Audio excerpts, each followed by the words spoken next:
Hello everyone. I hope you will be fine at your home. In earlier video I have told you about second chapter of economics, sector of Indian economy. In that video I have told you about primary sector, secondary sector and tertiary sector. What is primary sector? In primary sector, goods are produced by exploiting natural resources. That is called primary sector. It is also called agricultural sector. What is secondary sector? Then secondary sector. In secondary sector, manufacturing of the things. That's why it is called manufacturing sector also. And in what is tertiary sector? In tertiary sector, goods are not produced, but services are provided by tertiary sector. Services, which type of services? Like transportations, communications, these services are provided by tertiary sector. There is these three sectors are interdependent on each other. Like primary sector interdepend on tertiary and secondary sector depend on primary and tertiary sector, so they are interlinked with each other. In this video I will teach you about how we can compare and count the three sectors. Goods are produced in goods and services are produced in all the three sector, then how will count and compare these three sectors. And I will teach you about GDP also. What is GDP? Who will calculate this GDP? So let's start with topic compare and counting the three sectors. Yes, student, in earlier video I have told you about the three sector of economic economy, that are the primary sector, secondary sector and tertiary sector. First I am telling you why there is need to classify economic activities in primary, secondary and tertiary.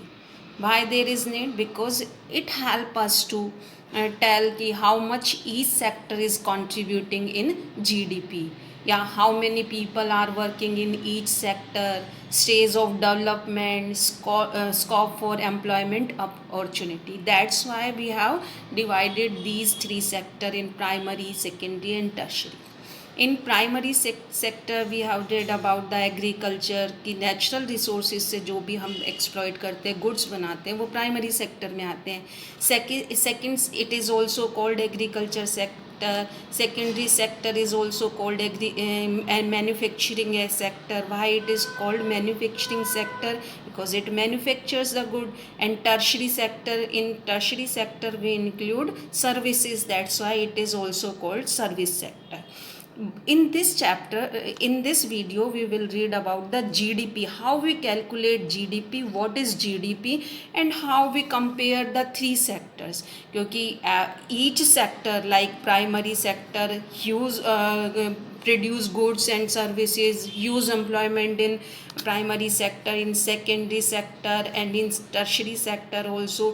तो that is very difficult task. ये बहुत difficult task है कि कैसे हम जो है इनको कैलकुलेट करें, कैसे हम कंपेयर करें, कैसे पता चलता है कि कितना प्राइमरी सेक्टर में प्रोडक्शन हो रहा है, कितना सेकेंडरी में हो रहा है, सर्विसेज तो कि कितना हम उससे इनकम कर रहे हैं और ये कौन करता है और कैसे हम इनको काउंट कर पाते हैं कि इतना प्रोडक्शंस जो है हमारे यहाँ पर हो रहा है उसको हम कैसे काउंट करते हैं. It is very difficult task. और अगर हम ऐसे सोचें तो हमें तो लगेगा इट इज़ इम्पॉसिबल टास्क कि कितने वीट हुए, कितने राइस हुए, फिर उस राइस उन सबको कैलकुलेट करना, फिर कितना हमारे इतना बड़ा इंडिया है, पूरे इंडिया का हमें जो है कितना मैन्युफैक्चरिंग सेक्टर से आया, फिर कितनी सर्विसेज में भी ओनली हम केवल यही सर्विसेज नहीं करते, ट्रांसपोर्टेशंस और ये सब जो है टीचिंग है, लॉयर्स हैं, और इसको कैलकुलेट कौन इनको कैलकुलेट करता है, कैसे कैलकुलेट होता है, क्या कैलकुलेट होता है, ये सब हम इसमें पढ़ेंगे.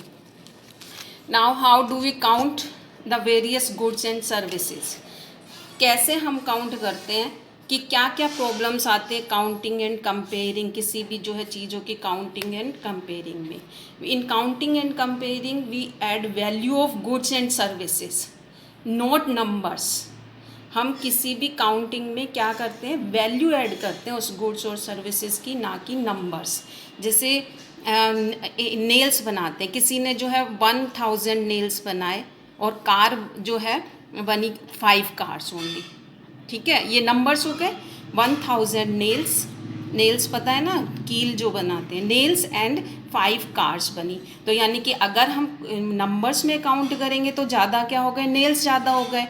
अगर हम कहें कि हमारे यहाँ पर गुड्स इतना प्रोड्यूस हुआ 1000 नेल्स 5 कार्स, अगर हम केवल नंबर लेंगे तो हमारे यहाँ पर जो है क्या होगा, अगर हम वैल्यू ना लेकर नंबर काउंट करें कि इतने सारे नंबर्स की, इतनी कार्स, इतने नेल्स, इतने फैंस, इतने, जो अगर हम उनका नंबर काउंट करें तो नेल्स की कीमत 1000 नेल्स की कीमत जो है कि ओनली 500 है, और जो है 5 कार्स की जो है प्राइसेस हैं that is near about 1 cars लगा लो 3 lakhs की, तो 5 कार कितनी हो गई, 15 lakhs की। तो इस तरह जो है 15 lakhs की कार हो गई, और ये ओनली 500। अगर हमने काउंटिंग की होती, केवल उनके नंबर्स काउंट किए होते तो हमारे पास नेल्स ज़्यादा हैं, बट हम काउंटिंग ना, नंबर्स ना लेकर क्या लेते हैं, वैल्यू लेते हैं कि नेल्स की वैल्यू क्या है। तो 1000 नेल्स की वैल्यू मान लो 500 रुपीज़ है, 500 रुपीज़, और कार्स की 15 lakhs, 3 lakhs की भी हम लगाते तो 15 lakhs। तो कौन सा ज़्यादा हो गया, कार्स ज़्यादा हो गई। तो ये हम जब काउंटिंग करते हैं किसी भी चीज़ की, तो हम क्या वैल्यू ना लेकर किसी भी गुड्स की वैल्यू लेते हैं, ना कि उनके नंबर्स लेते हैं। एक और एग्ज़ाम्पल है आपकी बुक में, जैसे वीट का एग्ज़ाम्पल है कि 10 kg वीट्स हुए, ठीक है। अगर हम 10 kg वीट ही लगाए तो यानी कि ये जो है, और इतना हमारा, अगर हम नंबर्स लेते तो हम कह देते कि हमारे प्राइमरी सेक्टर का जो प्रोडक्शन है और जो है वो जीडीपी में 10 kg वीट है, लेकिन हम उसकी क्या लेते हैं, वैल्यू। मान लो वो हमने किस रेट पर बेचा, 8 पर kg, तो जो है 10 kg का कितना हो गया, 80 रुपीज़। 80 रुपीज़ हो गया 10 kg का, तो 80 रुपीज़ हो गया। अब हमने कोकोनट है, यानी कि हमारे यहाँ पर 100 कोकोनट हुए। ये एक और एग्ज़ाम्पल है आपके उसमें, कोकोनट कितने, 100 कोकोनट, और या इसको हमने किस प्राइस पर बेचा, 10 kg, 10 पर कोकोनट। तो ये कितना हो गया, 100 × 10, तो ये कितने हो गए, 1000। तो हम जो अपनी इकोनॉमी में जो ऐड करेंगे, that we will added the value of that things, not the numbers. Numbers add नहीं करते हैं, वैल्यू ऐड करते हैं उसकी, यानी कि फाइनल गुड्स जो होएगा उसकी वैल्यू करेंगे। अब इसमें हमें वैल्यू ऐड करने में क्या प्रिकॉशंस लेना होता है, वैल्यू तो हम ऐड करेंगे बट इसमें भी प्रिकॉशन लेना होता है। We will add the value of final goods and services only. हम किसकी क्या करेंगे, केवल फाइनल गुड्स और सर्विसेज को ही वैल्यू ऐड करेंगे, इंटरमीडिएट गुड्स और की वैल्यू ऐड नहीं करेंगे। अब क्या होता है फाइनल गुड्स और इंटरमीडिएट गुड्स, क्योंकि इंटरमीडिएट गुड्स की हम पहले ही वैल्यू ऐड कर चुके हैं। अब एक एग्जांपल, इससे आपको समझ में आ जाएगा। आपको 3 पर्सन है हमारे कंट्री में जो प्रोडक्शन करते हैं। जैसे पर्सन ए है, हम ए से लगा लें अक्षय, ठीक है। अक्षय ने एलोवेरा लिया और उसको जो है 50 रुपीज़ में उसको बी को बेच दिया। बी हम लगा लेते हैं बाबा रामदेव, ठीक है। तो ये बाबा रामदेव को उसने जो है 50 रुपीज़ में बेचा। उस एलोवेरा का, बाबा रामदेव ने उस एलोवेरा का जेल बनाया और उसको जो है सी को 80 रुपीज़ में बेच दिया, 80 रुपीज़ में। फिर सी ने उसको होलसेलर को मान लो 130 रुपीज़ में बेचा।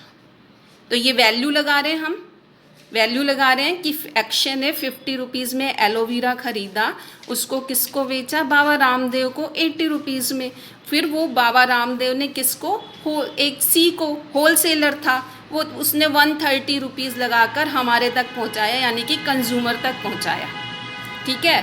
तो ये हो गई वैल्यू ऑफ दैट प्रोडक्ट, उस प्रोडक्ट की वैल्यू। और अब हम क्या कह रहे हैं कि हम क्या काउंट करते हैं, value of that of product. उसी अगर हम इस वैल्यू को काउंट करेंगे तो ये कितना हो गया, 130 और 130 260, ये कितनी वैल्यू हो गई, 260 वैल्यू हो गई। तो यानी कि हमने जो है हमारी कंट्री की जो जीडीपी है उसमें हम 260 काउंट करेंगे, नहीं। क्यों नहीं करेंगे, क्योंकि अक्षय है उसको 50 रुपीज़ में जो है एलोवेरा पड़ा, उसको तो 50 रुपीज़ मिले, बट बाबा रामदेव है उसको 80 रुपीज़ थोड़ी मिले, क्योंकि उसने इसमें से 50 रुपीज़ किसको दिए, अक्षय को दिए। तो बाबा रामदेव को कितने मिले, ओनली 30 रुपीज़। और जो सी है, सी ने बाबा रामदेव को कितने रुपीज़ दिए, 80 रुपीज़, 80 रुपीज़ दिए ना। तो ये जो है 80 रुपीज़ दिए, तो यानी कि उसको कितने का जो है प्रॉफिट हुआ, that is only 50 rupees, 50 rupees का हुआ। तो यानी कि जीडीपी हमारी कितनी होनी चाहिए, जो उसकी वैल्यू जो है वो कितनी है, केवल 130। तो हम फाइनल वैल्यू को इंक्लूड करते हैं, फाइनल वैल्यू, ना कि इंटरमीडिएट वैल्यू को करते हैं। अब इसमें इंटरमीडिएट गुड्स कौन से हो गए, हम फाइनल वैल्यू, मैंने आपको बताया, फिर से मैं आपको बता रही हूँ कि हमारे कंट्री में 3 लोग प्रोडक्शन करते हैं, 1A B एंड C। ए अक्षय है जो कि एलोवेरा लाया फॉरेस्ट में से और उसने बाबा रामदेव को 80 रुपीज़ में बेच दिया। फिर बाबा रामदेव ने उसको प्रोसेसिंग की, मैन्युफैक्चरिंग की अपनी, उसमें और कुछ चीज़ें मिलाई और जो है 130 में सी होलसेलर को बेच दिया। और होलसेलर ने हम तक, कंज्यूमर तक को इसको किस में बेचा, 130 में, 130 में बेचा ना। तो अक्षय जो था उसको तो 50 रुपीज़ मिला, क्योंकि वो जो एलोवेरा जो है उसका सबसे फर्स्ट प्रोडक्शन उसका था, बेस उसका था, बेसिक प्रोडक्शन उसका था, तो उसको 50 रुपीज़ मिले। बट बाबा रामदेव ने तो 80 में 80 रुपीज़ लिए, बट उसको प्रॉफिट कितने का हुआ, तो वो 30 का हुआ। ऐसे सी को प्रॉफिट कितने का हुआ, केवल 50 रुपीज़ का।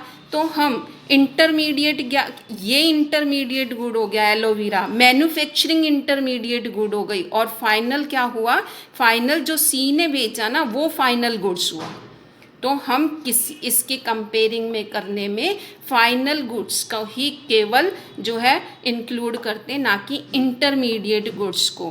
बिकॉज इंटरमीडिएट गुड्स, क्योंकि एलोवेरा की जो कॉस्ट थी वो किस में इंक्लूड कर ली, बाबा रामदेव ने अपने प्रोडक्ट में कर ली। अब ऐसे बार बार थोड़ी करेंगे, मतलब 50 उसने कर ली, बी को फ़ायदा तो 30 का हुआ, बी भी कर ले उसमें, हमने ये भी कर लिया 80 रुपीज़ में, इसमें भी कर ली, फिर 130 में भी कर ली। ऐसे तो हमारी जीडीपी कैलकुलेट ही नहीं होगी, बहुत ज़्यादा जीडीपी हो जाएगी, क्योंकि हम एक ही प्रोडक्ट को बार बार इंक्लूड कर रहे हैं। एलोवेरा यहाँ पे भी 50 रुपये इंक्लूड, 50 रुपीज़ इंक्लूड किए, एलोवेरा के 50 रुपीज़ यहाँ पे भी इंक्लूड किए, और यहाँ पे तो हमने मैन्युफैक्चरिंग के भी कर लिए। तो ऐसे जो है कैलकुलेशन नहीं होती, केवल हम क्या लेते हैं, फाइनल गुड्स। हम केवल क्या लेते हैं, फाइनल गुड्स का प्रोडक्शन लेते हैं, हम इंटरमीडिएट गुड्स का नहीं लेते, क्योंकि इंटरमीडिएट गुड्स जो है वो already included in the productions में। ऐसे ही एक और वो है आपके उसमें एग्जाम्पल, वीट है, वीट बनाया, वीट जो है फार्मर्स ने जो है 8 रुपये पर केजी बेचा, 8 रुपीज़ पर केजी, ठीक है। फिर जो है हमने उसका फ्लोर आटा बनाया, तो जो है वो 10 रुपीज़ हो गया पर केजी। फिर उस आटा बनाने वाले ने उसको एक बिस्किट कंपनी को बेच दिया, और बिस्किट कंपनी ने उसको 35 रुपीज़ में बेचा, ठीक है। तो इंटरमीडिएट गुड्स क्या हो गए, वीट और that floor also, that is intermediate groups, और इसकी फाइनल वैल्यू क्या हो गई, 35 rupees, that is the final value, वो फाइनल वैल्यू हो गई 35 रुपीज़। तो this is final value. I hope you have understood the topic. कि कैसे हम जो है जीडीपी में केवल फाइनल वैल्यू को ऐड करते हैं, इंटरमीडिएट गुड्स को नहीं करते हैं। और ये भी समझ में आ गया होगा इंटरमीडिएट गुड्स क्या होते हैं। अब जो है हम बात कर रहे हैं जीडीपी की। अब जीडीपी में मैंने आपको समझ में ही आ गया होगा, जीडीपी में हम क्या कौन सा प्रोडक्ट लेते हैं। जीडीपी की फुल फॉर्म क्या है, gross domestic product. Domestic means within the country, जो कंट्री में होता है। द वैल्यू ऑफ डोमेस्टिक जो है ग्रोस डोमेस्टिक प्रोडक्ट की क्या है, the value of final goods and services produced in each sector during a particular year with in the country. और ये हमारे अगर आप अब न्यूज़पेपर पढ़ते हो तो आप देखो 3 मंथ्स की हमारी जो है जीडीपी निकाली जाती है। और कोरोना वायरस की वजह से अब ये काउंट जो है नहीं कहा जा रहा है कि हमारी जीडीपी 0 रहेगी। तो क्योंकि ये 3 मंथ्स की निकाली जाती है और मार्च तक निकाली, अप्रैल मई और जून, तो हमारी जीडीपी आएगी नहीं क्योंकि हमारे यहाँ लॉकडाउन है। तो ये हर 3 मंथ्स में कैलकुलेट करके फिर 1 ईयर का कैलकुलेट किया जाता है कि उसमें फाइनल गुड्स और सर्विसेज में कितना प्रोड्यूस्ड हुआ। इट इज़ ये कौन करता है ये सब काम, it is measured by central government. अब मैं आपको बताऊँ विद इन द कंट्री, मैंने आपको बताया particular year with in the country. मान लो कोई एमएनसीज है, मान लो आप कोई भी कंपनी, पेप्सी, ठीक है, एमएनसीज है पेप्सी, वो हमारे यहाँ पेप्सी प्रोडक्ट जो है उसका प्रोडक्शन करती है, पेप्सी बनाती है। तो क्या हम उसको इंक्लूड करेंगे ग्रोस डोमेस्टिक प्रोडक्ट में? Yes, we will include. क्यों? क्योंकि वो हमारे कंट्री में बना रही है भाई, हमारे कंट्री में उसकी जो है इंडस्ट्री है, हमारे कंट्री में के लोगों को वो एम्प्लॉयमेंट देती है, क्योंकि उससे रेवेन्यू जो आता है वो हमारे country with in the country. चाहे कोई एमएनसीज भी हमारे यहाँ पर आकर लगाएगी, कोई भी एमएनसीज है, अमेजोन है या जो भी है, क्योंकि उससे हमें एम्प्लॉयमेंट मिल रहा है। एम्प्लॉयमेंट भी क्योंकि हम किस में काउंट करते हैं, जीडीपी में। बोला है ना इन्हें फाइनल गुड्स एंड सर्विसेज। तो कोई भी एमएनसीज, जो भी इंडस्ट्रीज़ हैं या सर्विसेज हैं जो हमारे कंट्री में हो रही हैं, वो हमारे इसमें काउंट होंगी। और अगर मान लो ऐसा होता है कि कोई है हमारे यहाँ से जो है कोई बाहर सर्विस करता है, और वो जैसे मान लो कोई अमेरिका में सर्विस कर रहा है, वो अपने पेरेंट्स को यहाँ पर पैसा भेजता है, तो वो हमारे ग्रोस डोमेस्टिक प्रोडक्ट में नहीं आएगा, क्योंकि वो अमेरिका के उसमें जाएगा जीडीपी में उसका जो है, और हमारे वहाँ वो जीएनपी वो जो है बड़ी क्लासेस में होता है, ग्रोस नेशनल प्रोडक्ट, उसमें हम इंक्लूड करते हैं, ना कि ग्रोस डोमेस्टिक प्रोडक्ट में। अगर कोई यहाँ का पर्सन बाहर काम कर रहा है तो वो हमारे कंट्री में और वो यहाँ पैसा भेजता है, तो वो ग्रोस डोमेस्टिक प्रोडक्ट में हम इंक्लूड नहीं करते हैं। बट कोई एमएनसीज हमारे यहाँ पर आकर काम कर रही है, हमारे लोगों को एम्प्लॉयमेंट दे रही है, हमें रेवेन्यू दे रही है, तो वो जो है वो किस में इंक्लूड करते हैं, जीडीपी में। This is measured by central government ministry. ये हमारे जो है सेंट्रल गवर्नमेंट इसको मेजर करती है। अब सेंट्रल गवर्नमेंट तो एक गवर्नमेंट दिल्ली में है, वो कैसे करेगी, वो क्या करती है इसमें, with the help of various government departments, जैसे प्राइमरी के भी डिपार्टमेंट है, सेकेंडरी के भी, हर एक डिपार्टमेंट है, उनसे लेती है। जितने भी इंडियन स्टेट्स हैं और यूनियन टेरिटरीज से सबसे इंफॉर्मेशन कलेक्ट करती है, कितना हमारा जो है total volume of goods and services का और उनके प्राइसेस का, और फिर क्या लगाती है, एस्टिमेशंस लगाती है कि हमारी 3 मंथ्स की जीडीपी क्या रहेगी। तो this is about the gross domestic product and how we compare the country. For today this is enough. In next video we will take next topic. Thank you.